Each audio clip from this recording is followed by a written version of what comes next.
Dr. Meenakshi Gupta from Pine Coaching Classes. In this video, we will start our practice questions of this chapter from Earth and Universe. So, in last video, हमने Earth and Universe का जो भी theory part था वो हमने study कर लिया था. Now start with the practice questions, okay? Now, first question is, the earth spin about an inclined imaginary line that passes through its center and this line is known as dash. क्या कह रहे हैं कि जो अर्थ है वो अपने एक इंक्लाइन इमेजिनरी लाइन पे, मतलब इस तरीके से क्या करती है, वो स्पिन करती है ना, रोटेट करती है. हमने क्या पढ़ा था, इस तरीके से रोटेट करती है, घूमती है. तो वो जो इमेजिनरी लाइन है, मतलब ये जो लाइन है, इसको क्या बोलते हैं? तो इसको बोलते हैं हम एक्सिस. ठीक है. सो अर्थ स्पिन, जैसे बॉल को हम पकड़ के ऐसे घुमा दें, जैसे हमारा लट्टू होता है उसको हम घुमाते हैं तो स्पिन करता है ना, तो उस जिस एक्सिस पे स्पिन करती है अर्थ उसको बोलते हैं हम एक्सिस. ठीक है. Second is, how long does it take light from the sun to reach the earth. कि सन से अर्थ पे लाइट को पहुंचने में कितना टाइम लगता है? About 7 minutes, about 8 minutes 20 seconds, about 10 minutes, about 11 minutes 30 seconds. तो इसका जो करेक्ट आंसर है वो है बी, कि सन से लाइट को अर्थ तक पहुंचने में अबाउट 8 मिनट्स 20 सेकेंड्स लगते हैं. Right. Third question is, which of the following constellation shows the shape of a bear. कि इनमें से ऐसा कौन सा कॉन्स्टिलेशन है जो शेप ऑफ बियर को रिप्रेजेंट करता है. हमने कॉन्स्टिलेशंस के बारे में क्या पढ़ा था कि जैसे बहुत सारे स्टार्स होते हैं, अगर कोई आपस में वो थोड़े से क्लोज हो और कोई ना कोई शेप बनाते हो तो इसको हम कॉन्स्टिलेशन बोलते हैं. तो ऐसा कौन सा कॉन्स्टिलेशन है जो शेप ऑफ बियर का है? सो लियो, अर्सा मेजर, ओरियन और स्कॉर्पस. तो इसमें से कौन सा है? जो लियो है उसकी शेप है लायन की, जो अर्सा मेजर है उसकी शेप है द ग्रेट बियर की, और जो ओरियन है उसकी शेप है हंटर की, हंटर जैसी शेप होगी उसकी. ठीक है. और स्कॉर्पस के नाम से हमें पता चलता है उसकी शेप है स्कॉर्पियन जैसी, इसकी है लायन जैसी. सो करेक्ट आंसर है Ursa Major, that is a B option.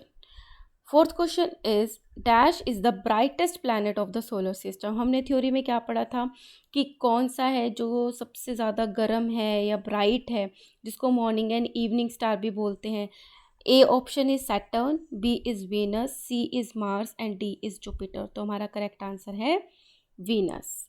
Fifth question is, which of the following is an Indian astronomer. इनमें से कौन सा है जो हमारे इंडियन एस्ट्रोनॉमर्स हैं? A option is Aryabhatta, B is Bhaskar 1, C is Varahamihira, तो and D is all of these. तो ये तीनों के तीनों ही है ना जो हमारे वो इंडियन एस्ट्रोनॉमर्स के नाम है, तो ये आपको लर्न करने होते हैं. Now sixth is, identify planet x. यहाँ पे 4 प्लैनेट्स हैं, एक है Jupiter, Saturn, x and Neptune. तो ये जो प्लैनेट एक्स है ये क्या कह रहे हैं, ये सीक्वेंस में आता है on the basis of distance from the sun. जैसे कि यहाँ से सन है तो यहाँ पे फर्स्ट प्लैनेट होगा, यहाँ पे सेकंड, यहाँ पे third, fourth, fifth, six, seventh and eighth.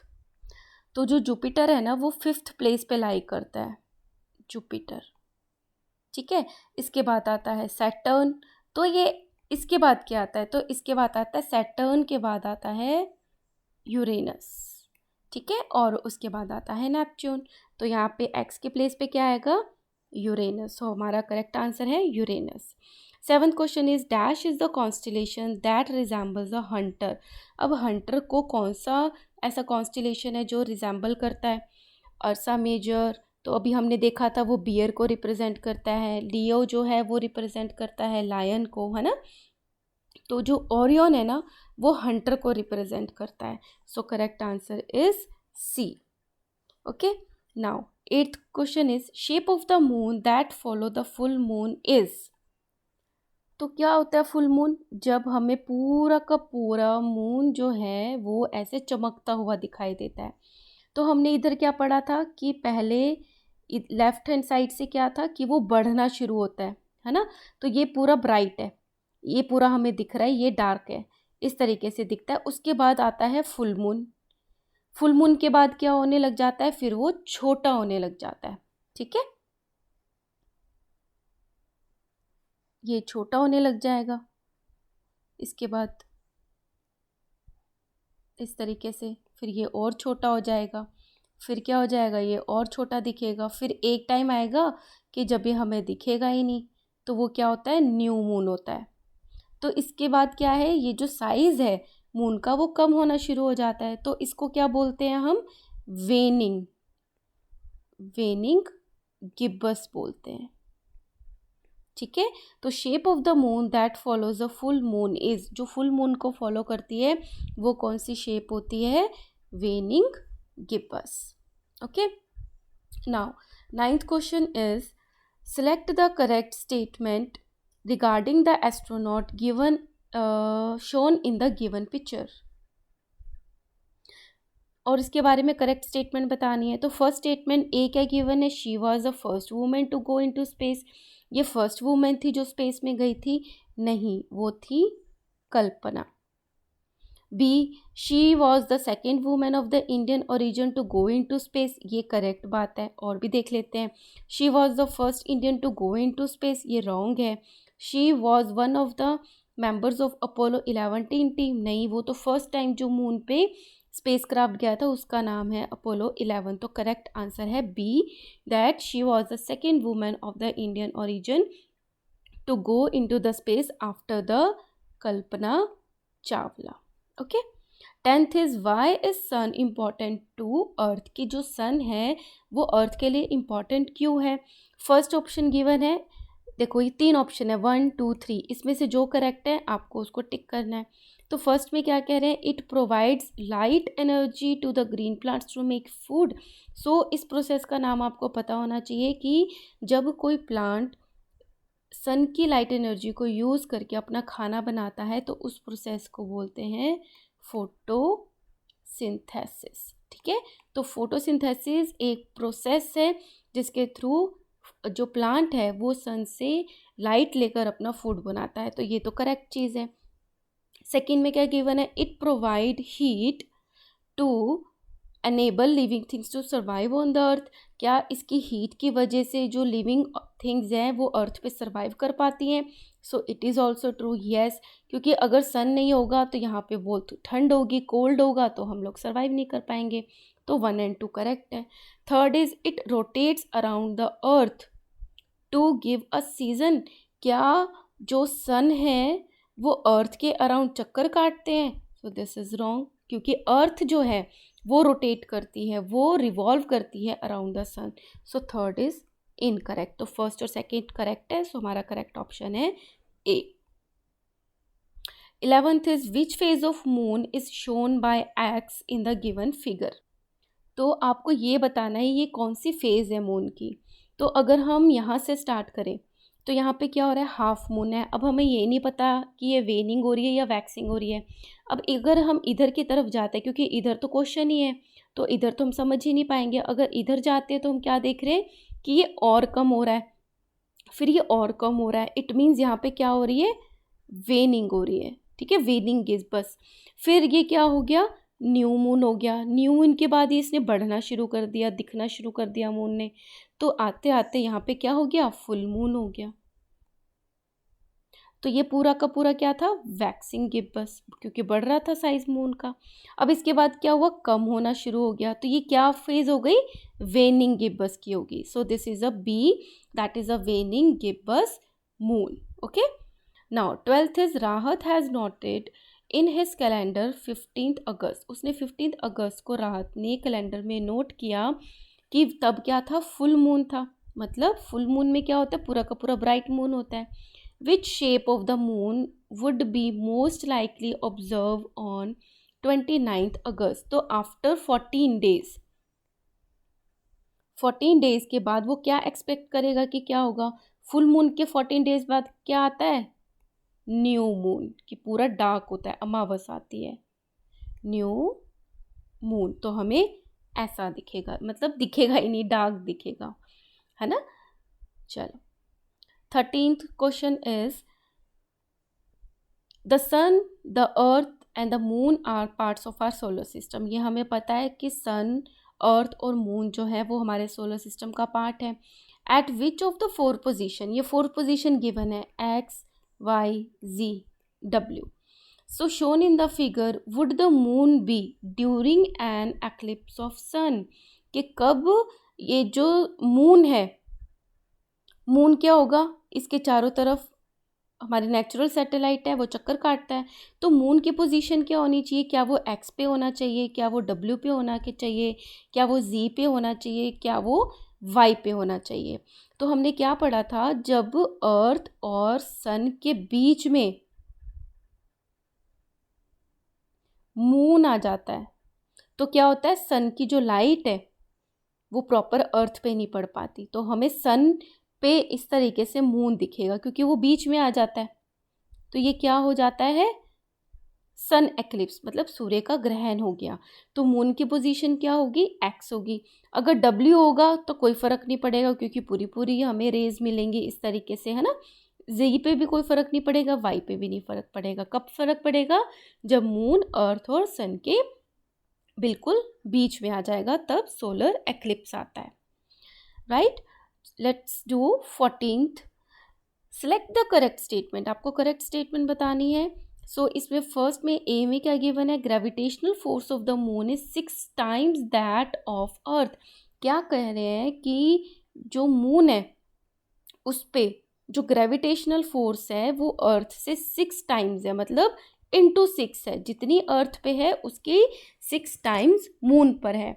But ऐसा नहीं है। सो पहले आपको ग्रेविटेशनल फोर्स के बारे में पता होना चाहिए। ग्रेविटेशनल फोर्स क्या होती है, वो फोर्स अर्थ की जो हर चीज़ को अपनी तरफ खींचती है। आप ऊपर बॉल फेंकोगे तो वो कहाँ आएगी, नीचे की तरफ आएगी। सो this is a gravitational force. तो क्या कह रहे हैं, क्या मून की 6 टाइम्स है, ऐसा नहीं है। अर्थ की जो ग्रेविटेशनल फोर्स है वो 6 टाइम्स है as compare to the moon, क्योंकि अर्थ का साइज मून के साइज से बहुत बड़ा है। So this is wrong. B is due to the tilt of the earth, different parts of it do not receive same amount of heat and light. अब मैं draw तो इसको सर्कल कर रही हूँ बट ये ऐसी नहीं होती है, थोड़ी सी ऐसे झुकी हुई होती है, ठीक है। तो एक टिल्टेड हो गई अर्थ, राइट, झुकी हुई होगी। अब इसका एक्सिस ऐसे है तो ये तो रोटेट करती है। सो ये करेक्ट चीज़ है कि ये थोड़ी सी झुकी होने की वजह से इसके कुछ पार्ट्स हैं अर्थ के जिस पे हमेशा same amount of heat of light जो है वो नहीं आ पाती है। So this is correct. C भी पढ़ लेते हैं। The number of days between the 2 consecutive half moon is 28 days. This is also wrong क्योंकि 2 कॉन्जिक्यूटिव हाफ मून्स जो होते हैं उनके बीच में जो टाइम पीरियड होता है वो 14 डेज का होता है, ना कि 28 डेज का। D is both A and C. तो लेकिन हमारा ये दोनों के दोनों इनकरेक्ट है, तो हमारा करेक्ट ऑप्शन हो गया B. 15th is fill in the blanks in the given paragraph with the word given in the box and select the correct option. तो यहाँ पे क्या गिवन है, वर्ड्स कौन से, 24 hours, 1 year, atmosphere, axis, ozone layer, 2 year, stratosphere and the 48 hours. तो ये given है, आपको इसमें फिल इन द ब्लैंक्स भरने हैं। सो बहुत ध्यान से सुनेंगे और अगर आपको मज़ा आ रहा है तो आप सब्सक्राइब और लाइक का बटन ज़रूर दबाएंगे, ओके। So let's start.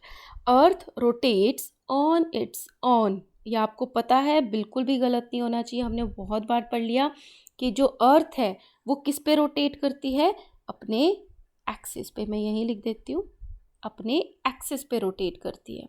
तो हम क्या देख रहे हैं, चारों ऑप्शन में एक्सिस है। चलो आगे बढ़ते हैं।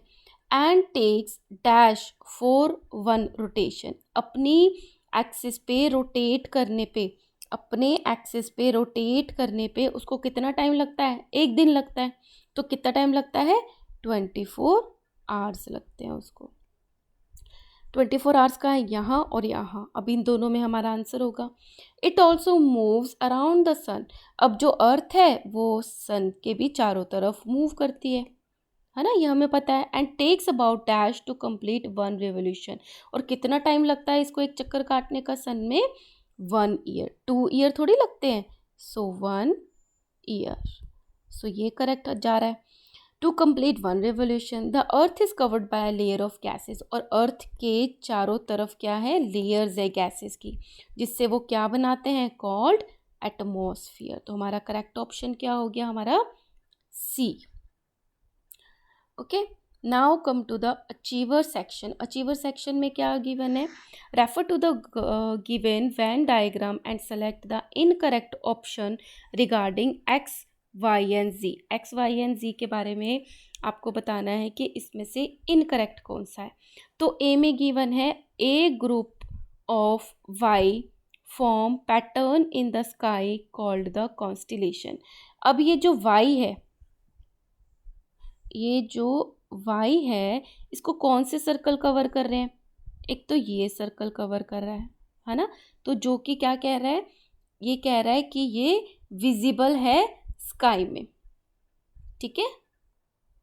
तो एक तो ये सर्कल कवर कर रहा है visible in the night sky, और क्या कवर कर रहा है, हेवनली बॉडी कवर कर रहा है इसको। तो ये क्या है कि ऐसी ये चीज़ है जो कि एक तो नाइट में दिखाई देती है, ठीक है, प्लस ये क्या है, एक हेवनली बॉडी है। एक दूसरे सर्कल में क्या लिखा है, तो थर्ड वन में has its on heat and light. तो मतलब जो वाई है उसमें अपनी कोई हीट एंड लाइट नहीं है, क्योंकि उसने उसको कवर नहीं किया है। तो इट मीन्स क्या है कि ये एक ऐसी हेवनली बॉडी है जो रात में दिखती है, बट इसकी अपनी कोई लाइट नहीं होती। तो कॉन्स्टेलेशन तो स्टार से बनते हैं, उनकी तो अपनी लाइट होती है। तो वाई क्या होना चाहिए, मून होना चाहिए।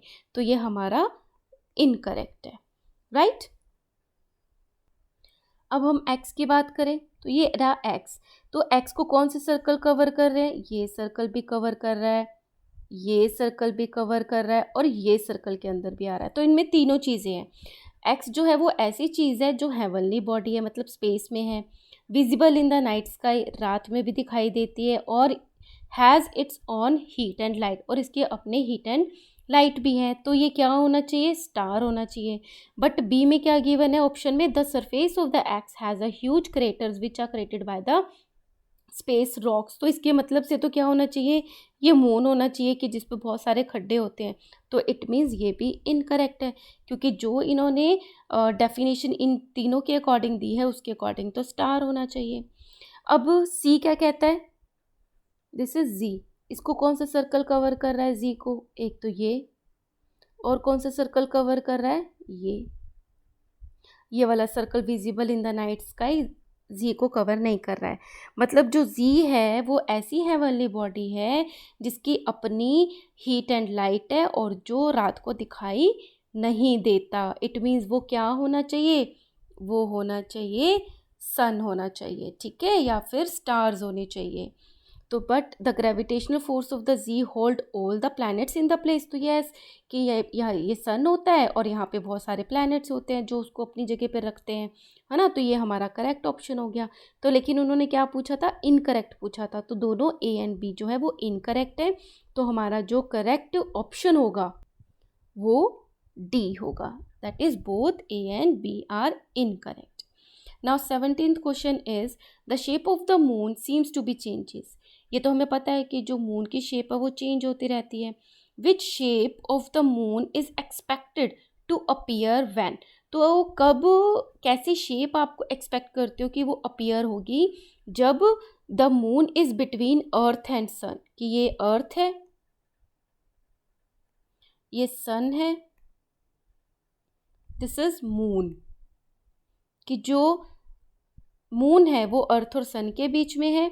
और बी में क्या गिवन है, the side of the moon facing the earth is fully illuminated, कि जो अर्थ की तरफ फेस है वो पूरा का पूरा चमक रहा है, ठीक है। तो कैसा होना चाहिए, अब क्या है, दो सिचुएशन है। ए में बोला गया है जब मून जो है वो अर्थ और सन के बीच में है, तो ये रही हमारी अर्थ, ये है सन। अब जो सन की लाइट है वो मून की बैक साइड पे तो पड़ रही है और टकरा के भी जा रही है, बट जो अर्थ की तरफ सरफेस है वहाँ पे तो पड़ ही नहीं रही है। तो हमें जो सन की लाइट रिफ्लेक्ट होके अर्थ पे आनी चाहिए वो आ नहीं रही है। तो हमें कैसा दिखेगा, वो ऐसा फुल मून दिखेगा, न्यू मून दिखेगा, सॉरी डार्क कलर का दिखेगा क्योंकि वहाँ से टकराकर अर्थ तक नहीं आ रही है। अब क्या है, the side of the moon facing the earth is fully illuminated by the sun. अब जो अर्थ की तरफ साइड है मून की वो पूरी की पूरी चमक रही है सन से, तो कैसा दिखेगा हमें, पूरा का पूरा फुल मून दिखेगा। जब नहीं है बिल्कुल बीच में है तो हमें डार्क दिखेगा, और जब पूरी की पूरी लाइट पड़ रही है तो हमें कैसा दिखेगा, पूरा का पूरा इल्यूमिनेटेड दिखेगा। तो आंसर है A. Now direction question number 18, 19 and 20, उसके बारे में बोला है refer to the given flow chart and answer the following questions. तो इसमें क्या है, ऑब्जेक्ट इन द स्पेस है, हम किसी की बात कर रहे हैं जो कि स्पेस में है। फिर है yes, give out it's on light, वो स्पेस की ऐसी चीज़ है जो अपनी खुद लाइट देती है, तो अगर देती है तो वो एक्स हो गया, ठीक है। तो इट मीन्स जो हमारा एक्स है वो क्या है, सन है, ठीक है। अब अगर वो ऑब्जेक्ट स्पेस में है लेकिन कोई भी लाइट नहीं दे रहा है और वो revolve around the sun only, और सन के ही चारों तरफ चक्कर काट रहा है, अगर काट रहा है और लाइफ एग्जिस्ट करती है वहाँ पे, तो वो वाई है। तो समझ में आ गया होगा, जहाँ पे लाइफ एग्जिस्ट करती है तो वो क्या हो गया, अर्थ हो गया। अब जो revolve around the sun only नहीं करता, मतलब ऑब्जेक्ट है स्पेस का, अपनी लाइट देता है नहीं देता, और सन के अराउंड भी चक्कर नहीं काटता है, तो वो है जी। तो वो क्या है हमारा, मून। तो हमें तीनों पता चल गए, X is sun, Y is earth and G is moon. अब वन बाय वन क्वेश्चन करते हैं। Select the incorrect option regarding the heavenly body Y. अब वाई है हमारा अर्थ, उसके बारे में हमें गलत बात पुट अप करनी है। It completes one rotation in 24 hours, ये तो करेक्ट है कि अर्थ जो है एक रोटेशन 24 आवर्स में करती है। It has a revolution period of about 365 days, तो ये भी करेक्ट है हमारा, 365 डेज लगते हैं सन के अराउंड रिवोल्यूशन करने में। It is located between Mars and Jupiter in our solar system, क्या वो मार्स और जुपिटर के बीच में सिचुएटेड है, नहीं, वो वीनस एंड मार्स के बीच में सिचुएटेड है, ठीक है। सो ये क्या है हमारा, जो सी ऑप्शन है वो इनकरेक्ट है। तो इनकरेक्ट ही पूछा था, ए और बी तो दोनों के दोनों करेक्ट है। अब बात करते हैं जी की, इन्होंने जी के बारे में पूछा है। जी क्या है, जी है हमारा moon. So the gravitational force of ji is 1/6 of Y's gravitational force. अब वाई क्या था हमारा, अर्थ था, तो ये करेक्ट है कि जो मून की ग्रेविटेशनल फोर्स है वो वाई की 1/6 है, तो ये करेक्ट है कि 6 डिवाइड करते हैं तब जाके होते, तो ये करेक्ट है A. B is orbit of ji is a circular path around the X, कि जो जी है वो एक्स के चारों तरफ चक्कर काटता है, तो ये तो इनकरेक्ट है ना, मून तो नहीं काटते सन के चारों तरफ। Z completes a rotation around the X in about 28 days, क्या जो सन है वो Z completes a rotation around the X about 28 days, मतलब जो मून है वो सन के चारों तरफ चक्कर काटने में 28 डेज लेता है, बट ये तो ऑप्शन ही नहीं है, वो तो काटता ही नहीं है चक्कर, है ना। Z has a smooth even surface with many oceans and creator, तो जी तो है हमारा मून, क्या वो स्मूथ है, स्मूथ तो नहीं है, उसमें तो बहुत सारे खड्डे हैं। इवन सरफेस भी नहीं है, तो ये तो रॉन्ग ही हो गया ये भी, बट हमने करेक्ट बताना था, तो 19th का ए ऑप्शन है। 20th is during solar eclipse dash comes between dash and dash. Solar eclipse ये हमने बहुत बारी पढ़ लिया, this is a sun, this is a earth, तो अर्थ पे ही होगा ऑब्वियसली सूर्य ग्रहण, तो कब होगा, जब उनके बीच में मून आ जाता है। So during solar eclipse dash, that is a moon, और मून क्या है हमारा, जी है, कम्स बिटवीन अर्थ, अर्थ क्या है Y, and sun that is a X, यही है ना।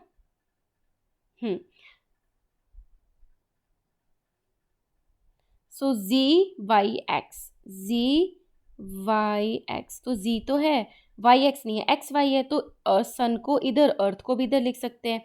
That during solar eclipse Z comes between sun and earth, X and Y. तो 20th का हमारा करेक्ट ऑप्शन हो गया B. And here we have completed our 8th chapter, that is Earth and Universe. And if you like my videos, like my hard work, kindly subscribe. Thank you.